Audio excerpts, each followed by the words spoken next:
Hey you cool cats and kittens, it's Carol Baskin. Oh my god, I'm so sorry. I apologise to every American. I am here today with my March wrap-up. I actually read quite a few books in March, but not as many as I'd set out to read. I read 5 books. Some of them I'd been wanting to get round to for a very long time. I have a lot of things to say on some of them, and I also read one graphic novel which I'll talk about at the end. I might as well get straight into it and talk about the book that I know you came here for. Oh, just another side note. Do you want to know what I've been doing with my Easter in isolation? I counted up all the books that I had. This is all the ones that I haven't read, and these are the ones that I have read. So I have 205 books that are unread and 52 that I have read. Which should get me through this lockdown, if I'm honest. People laughed at me for hoarding books, but who's borrowing them off me now? So the first book that I'm going to talk about is the ever so popular Daisy Jones and the Six. I have it in this beautiful Waterstones edition, if it focuses, with beautiful sprayed edges. I absolutely love the look of this book. I think this is one of the most beautiful covers that I've seen in a very long time. But I have some things to say. I rated this 4 out of 5 stars. I just want to start off straight away saying I genuinely enjoyed this book. This was the first book that I read by Taylor Jenkins Reid, but I do want to read a lot more. I want to read everything actually. I think it was very well written. But if you're going to sell me Fleetwood Mac fan fiction, I'm going to have some words to say. Readers and authors alike, let it be known that I love Fleetwood Mac. I love 70s rock bands and 80s rock bands. I love anything like that at all, which is why I'm going to be critiquing this to the point of slander. So I'm first going to talk about the plot, and then I'm going to talk about what I didn't like and then what I did like. And honestly, what I did like very much outweighs the bad points that I felt about this book. So, Daisy Jones and the Six. We are in 1970s America. There is 2 separate stories going along at the same side, and then they sort of like meet in the middle. So on one hand you have Daisy Jones, who is a very well-off teenager who's well known in the Hollywood scene. She's a bit off the rails, she's into drugs and partying, but she has a very beautiful singing voice, and she is trying to make a name for herself in the music industry. On the other side you have the Six, who are a band of not so well-off characters who are also trying to make their way in the music industry. The Six is formed by 2 brothers, Billy and, oh god, what's his name? Billy and Graham. And they are in a different band, and they sort of make up their own band with Billy as the frontman, who they don't intend for Billy to be the frontman. He just becomes as the natural frontman because he's very talented in writing music and he looks amazing and all the girls fancy him, and he has this very much like a Bon Jovi persona. He's entertaining, but he's going through some rough things in his life. He's wild, but he also has the soft side to him that sometimes gets overshadowed by his drug and partying problems. Over time they gather new band members. They have Karen, who starts off, she's very a demure, sensible character. I'm not going to say too much in the way of spoilers because I actually think like it's good reading how it develops without knowing anything.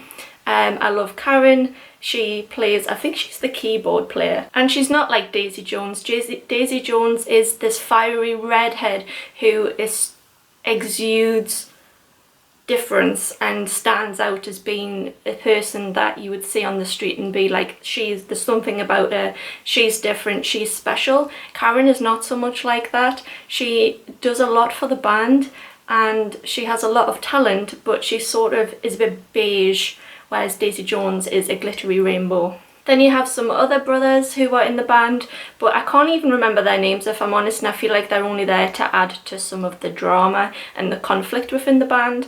So anyway, they form the band The Six, and they do pretty well. They go on tour and they're selling music, and they somehow end up on the same label as Daisy Jones, and they do a collab. As it transpires, Billy and Daisy Jones work very well together. Musically, their voices complete each other in a way. They're both amazing songwriters and they write beautiful music together, but personally they don't get on, and in their private lives they can't stand each other. And it's all about how this band Daisy Jones and the Six form and then eventually break up before their time. It's written like the script of a documentary, so you have sort of like, it's like someone is talking to an interviewer, it reads like a script, and that's what the entire thing is like. So you're all sort of like reading the transcripts of the band members or like people who are journalists at the time or the music managers.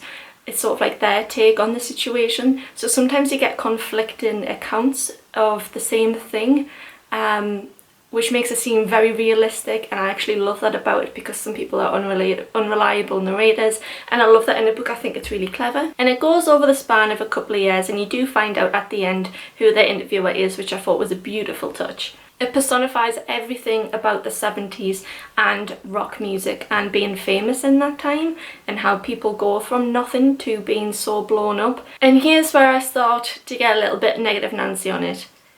A couple of months ago I read Elton John's autobiography, and if you're gonna write me fiction of this time, please make it stranger than the events that actually happened. This, in comparison to some of the rock autobiographies you read from the likes of Wham and Elton John, it's so tame. Yes, it talks about drugs and families falling out and bands falling out and drama on stage and other things that I'm not going to talk about because it's a bit of a spoiler, but very hard-hitting stuff. It's just not as strange as some of the things that have actually happened in real life. The reason that I say that this reads like Fleetwood Mac fan fiction is because it basically covers the events of the band Fleetwood Mac. Daisy Jones to me is like a caricature of Stevie Nicks. She's described as this hippie vibe person who doesn't wear shoes on set and who likes to spin around and is floaty and wears floaty things. Please, somebody, am I the only person here that... This just needs to be Stevie Nicks in the Six because... Oh, that rhymed. Because honestly, that's what I feel like I'm reading. Which isn't a bad thing because I love the band, but it just feels so already done. One of the things I liked, and I don't know if it's just because it's of my version, but at the end they have like song lyrics for the made up songs in the book, which to me is just so... It's just so much attention to detail, which I absolutely love, that the author has gone through the effort to actually think about what their hit songs would have been, what they would have been writing about, what the lyrics would have been like. And I did sit and read them, and I do think it adds to the overall feeling of the plot and how it makes it seem so real. So I've already mentioned that I didn't particularly like Daisy Jones as a character because I felt like she was a caricature of someone who I really like in real life. The way that she went on annoyed me quite a bit, but I can totally see this making such a good film. But as a book, I really didn't like her as a character. I didn't really care for her. I didn't feel like I could relate to her in any way. However, the characters of Graham, Karen, Billy and Billy's wife totally bring this book to life for me. The only reason that I actually plowing on through this was because I had to know what happened to Billy.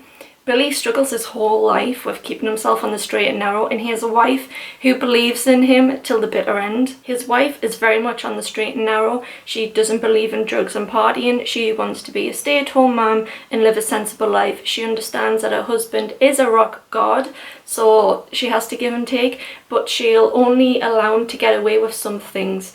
And when he does break her trust, she accepts that but says, if you do it again, I'm not having it. Billy does do stints in rehab, and there's characters around him who say that he is very troubled, and they basically don't feel like he's going to achieve anything and that he will just derail the whole thing.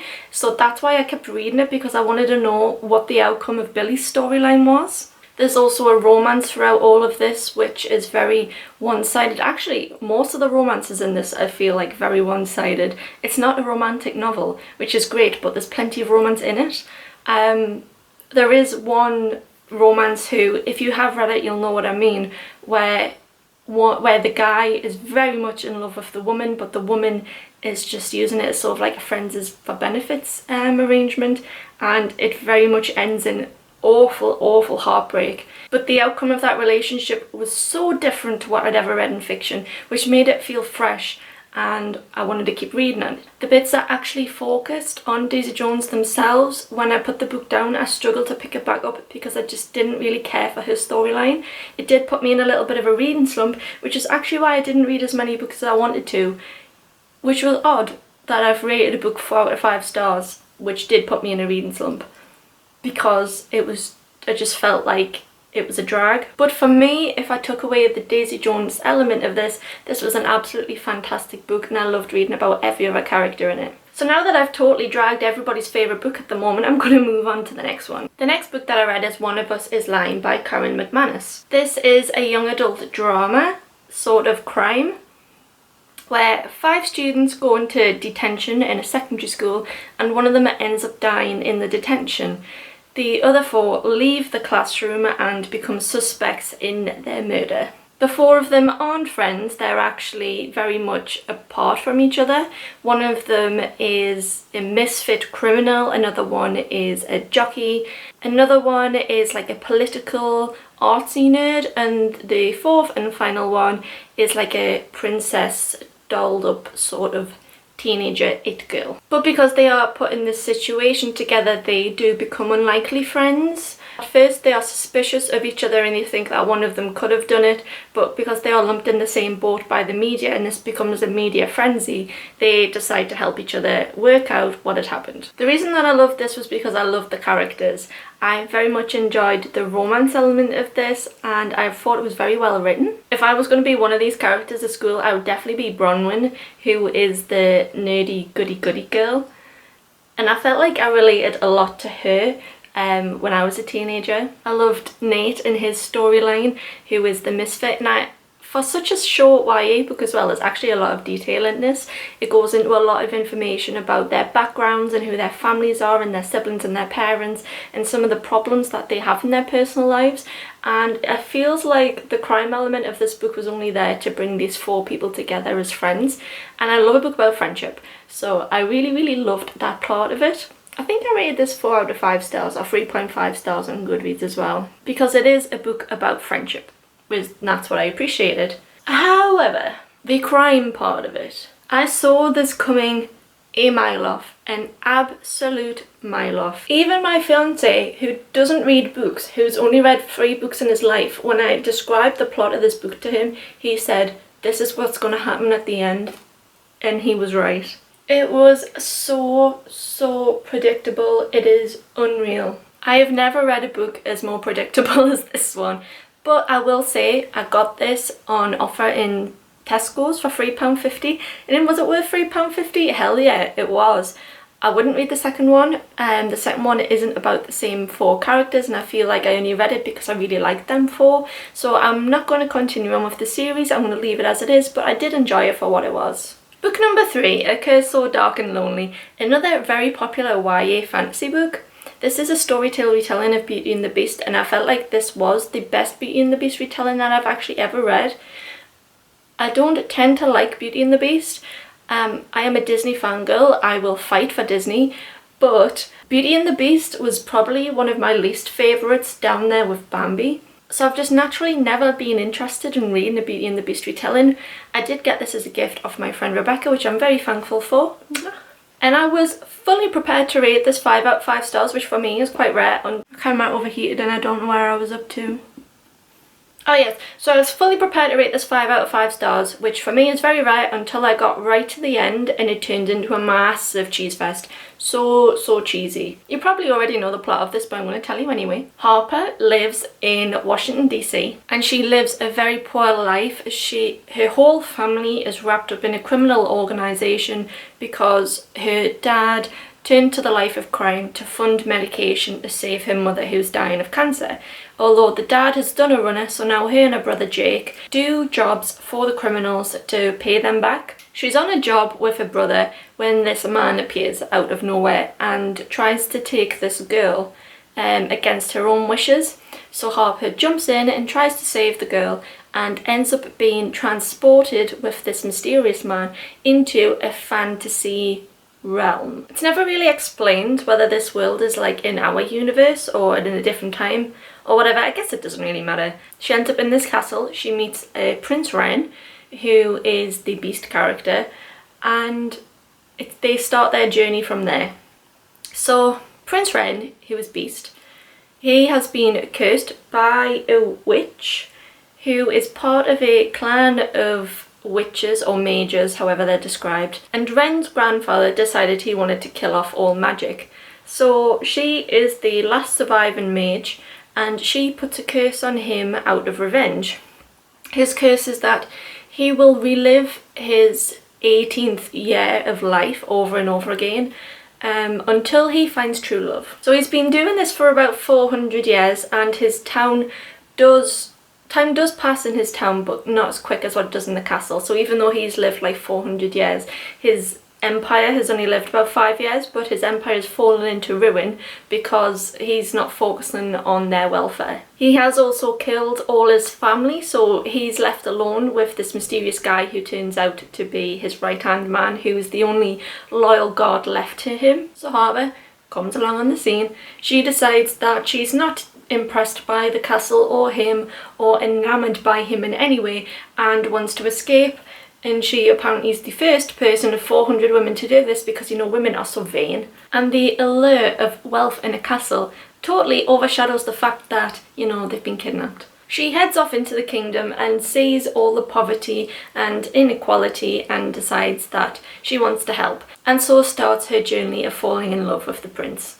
So I think I've said enough for the synopsis. I'm going to actually get into the review part of it now. For what it was good. There was a lot of detail, there was a lot of interesting characters, and I did genuinely like the main characters.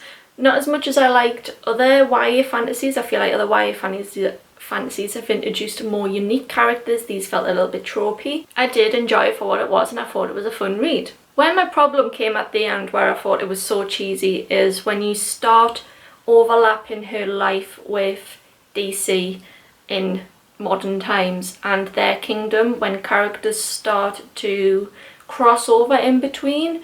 That's where I felt like it got so cheesy. The fact that they say she's from the kingdom of DC, because, you know, DC, she tells them she's from DC and they say she's from the kingdom of DC as well. Total cringe. I don't actually think I want to continue on with this series because I've looked at the plot synopsis for the second book, and the second book sort of divulges away from the main two characters of this and goes into a secondary character whose plot is sort of introduced in this, as hinted as to what might happen to them in this one. And again, I thought that I could totally see that coming. As soon as it said there may be another prince alive, I knew exactly who it was going to be.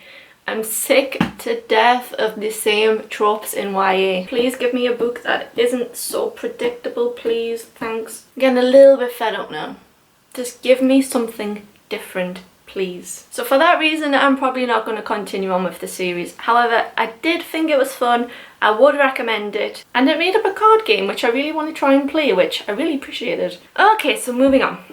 The Last by Hannah Jameson. This is an adult post-apocalyptic book which features a crime in it as well. It's actually pretty short for what it is, but it has a lot in it. I think of this book as sort of like the Grand Budapest Hotel meets Lost. And I said in my last video, anything that gives me Grand Budapest Hotel vibes, I'm totally all over. It is the best movie in the entire world. It's also narrated as if it's a diary, which again, Grand Budapest Hotel. So a Mr. Man, who is our main character, is staying in a hotel in the middle of nowhere in Switzerland.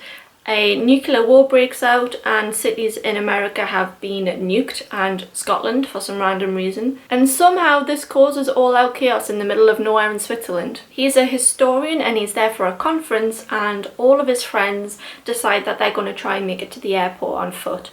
TV coverage goes off, there's no phone lines, the electricity gets cut off, everything basically goes to pot. And 20 guests end up staying at the hotel. They decided it's safer for them to stay put and work together to come up with a solution for what they're going to do. They are in a massive hotel and they don't even know if they're the only ones that are there. After a couple of days, there begins to be a funny taste in the water, and any true crime fans out there know what's coming next. They decide to go to the water tanks at the top of the hotel, the main character and two workers of the hotel. They open the tanker up and they find a body inside. The body is of a guest, and the main character comes to presume that she's been killed on and around the time that this all kicked off. He thinks it's his duty as a human to solve the crime so that he can punish the person that has committed the crime, because he thinks it could be someone that is still alive and among the 20 guests with him at the hotel. Which is honestly respectable. You would probably want to do the same. You wouldn't just allow people to get away with murder because the world is ending. And that's probably what happens in the first 10% of the book. The other 90%, 80% of that is dedicated to them trying to live in this post-apocalyptic world, and the other 10% of it is dedicated to solving this crime. I would have much preferred if the balance was sort of more 50-50, because I was genuinely interested in reading this because of that crime in a post-apocalyptic setting. I mean, the synopsis doesn't say much about it, but it does talk exclusively and more specifically about that crime. It doesn't talk about them trying to not eat each other, basically. So I was a little bit disappointed that it didn't focus much on there. And again, literally, my fiance should be an author, because he said to me when I described the plot of this book, this is going to be who's killed them, and it's going to be a character who isn't introduced at all until the very end. And you know what? He was right. This video was just turning into me ranting about tropes. Anyway, back to the review. The main character was a complete arsehole. I didn't like him at all. Yes, I understand that people love to read about flawed characters, but this guy was just an absolute nonce to any woman that sort of came across him. None of the characters were very likeable, actually. No, not at all.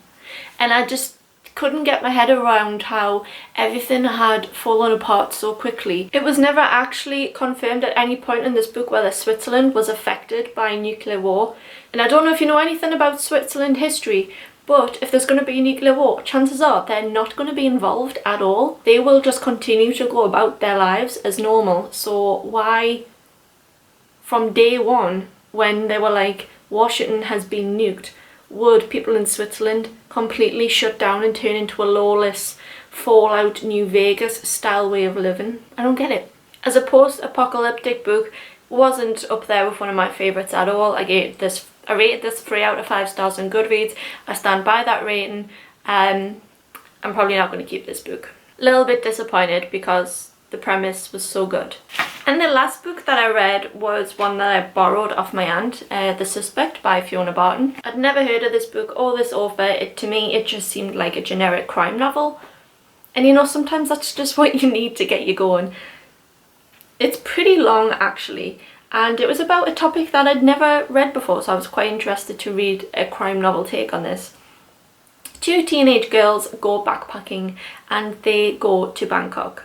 While they are in Bangkok, they are found dead, and the book is sort of set in 2 timelines. So you've got their timeline where they've been found dead, and then they go back to them arriving in Bangkok and their life in Bangkok, and then also after they've been found dead, their parents and a journalist and the police trying to find out what has actually happened. I thought the premise was very interesting, because the idea of going backpacking as a teenage girl around Asia, there is a real threat of crime that people don't take into consideration. And it's also not always the people that you think it might be.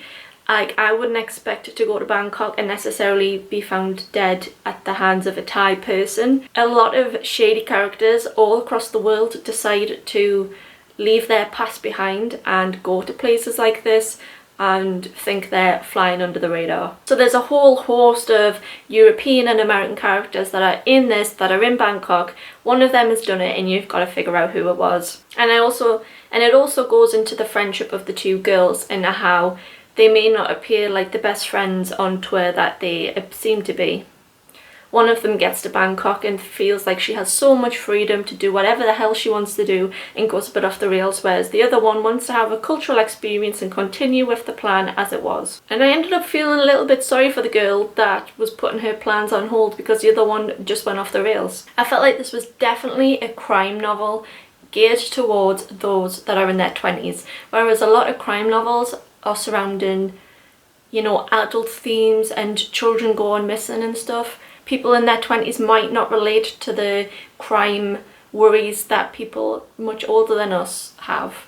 So I appreciated that this felt like a crime novel It felt like a new adult crime novel, which was very interesting to read because new adult tends to be a lot of romance. It was a good crime novel, but it wasn't necessarily a standout novel, if that makes sense. But I would recommend if you're looking for something a little bit different in the new adult genre. And the last book was a graphic novel, which I read called Eat and Love Yourself. I did receive this as an advanced reader copy off NetGalley, but it has no way influenced my opinion of the novel. It is expected to be published on the 21st of April, so it's not actually out to buy yet. It's only available as an advanced reader copy. And I did rate this 5 out of 5 stars, and I would buy this as a physical copy. As you can see here, I am an avid collector of comics and graphic novels, but I'm quite picky about the ones that I do like because I love art and I love colourful art, and nothing keeps my attention if it's sort of monochromatic and not very well drawn. And when I say very well drawn, I mean I can't draw at all, so anyone who draws is better than me and is a good artist, but I read such good quality stuff. Like, the art in Paper Girls is absolutely like amazing. There's so much good stuff out there that if it's not amazing, then I just can't stick with it. Eat and Love Yourself, I wasn't expecting a lot from it, but when I read it, it had the most beautiful artwork that I've ever seen. Much better than Saga, better than Fables, better than anything I'd ever read before. The artist done an outstanding job, and it had the most beautiful colour story. Every single part of this novel was so well thought out. The main character is a young adult female who lives on her own, and she works in a coffee shop. She's very much struggling with her self-image, and really she has an eating disorder. She struggles with body dysmorphia, and she comfort eats, and she hates herself after she's had a binge. Her best friend is beautiful and successful and attractive, and she compares herself to her friend a lot, and she's not interested in men because she doesn't have the self-confidence to do anything about it. I love the irony that I'm talking about a graphic novel where the main character struggles with binge eating and comfort eating, and I've just agreed to my third takeaway of the week. Anyway, back on track. So I really liked it. It was nothing that I'd ever read before.